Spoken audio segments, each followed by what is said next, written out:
Disney World has this long-running game that they've been playing with their guests for years. It's called the Hidden Mickey. Now basically what that is they take the silhouette of the Mickey Mouse head and they put it on and in everything. Now this has prompted people from all around the world to hunt around and see if they can find those 3 circles. Now what does this have to do with the Jeep Renegade, I hear you ask? Well, I kind of get the feeling that Jeep has done exactly the same thing here. See, dotted all over this Renegade are small little Jeep insignias and off-road icons which constantly remind you that you're driving a Jeep and not a Fiat 500X that this Renegade seems to share everything with. The interior of the Renegade is basically going to tell you the whole story. It's a bit of an FCA parts bin in here, really.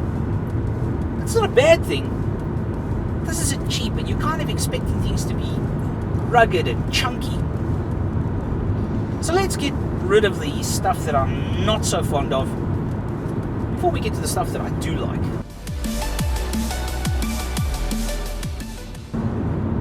So let's start with the audio controls. This is an FCA problem, by the way. Audio controls are hidden behind the steering wheel. A little bit confusing if you're not too sure what you're doing, and even then you're still, am I on the right button? Am I using the right menu? The audio system is pretty good. It has a decent sound, it's a nice bass. There is a bit of a difference with the volume between modes.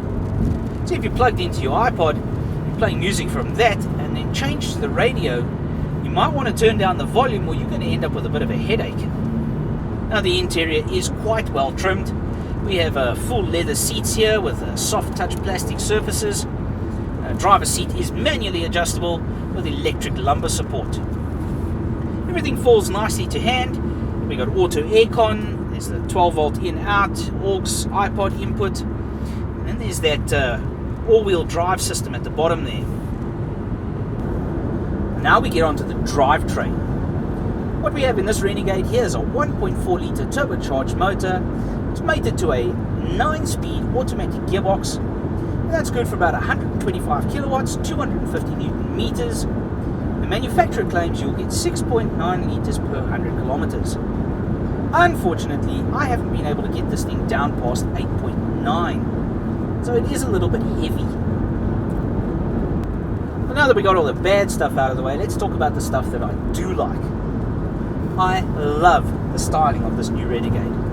It's just perfect amount of urban adventurer. It's really like a big Tonka toy.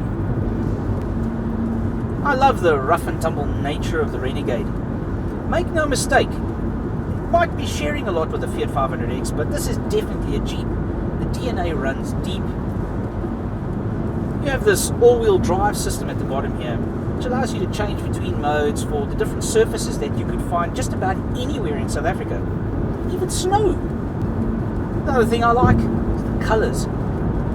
Yes, you get your reds and your blacks and your whites and your silvers, but these Jeep Renegades are available in a series of base colours: yellows, blues, khakis. I mean, they really are individual. It really appeals to my 5-year-old self. So let's talk rands and cents. How much is it going to cost? Well, the Jeep Renegade 4x4 limited edition that we have here is going to set you back 488,900 Rand.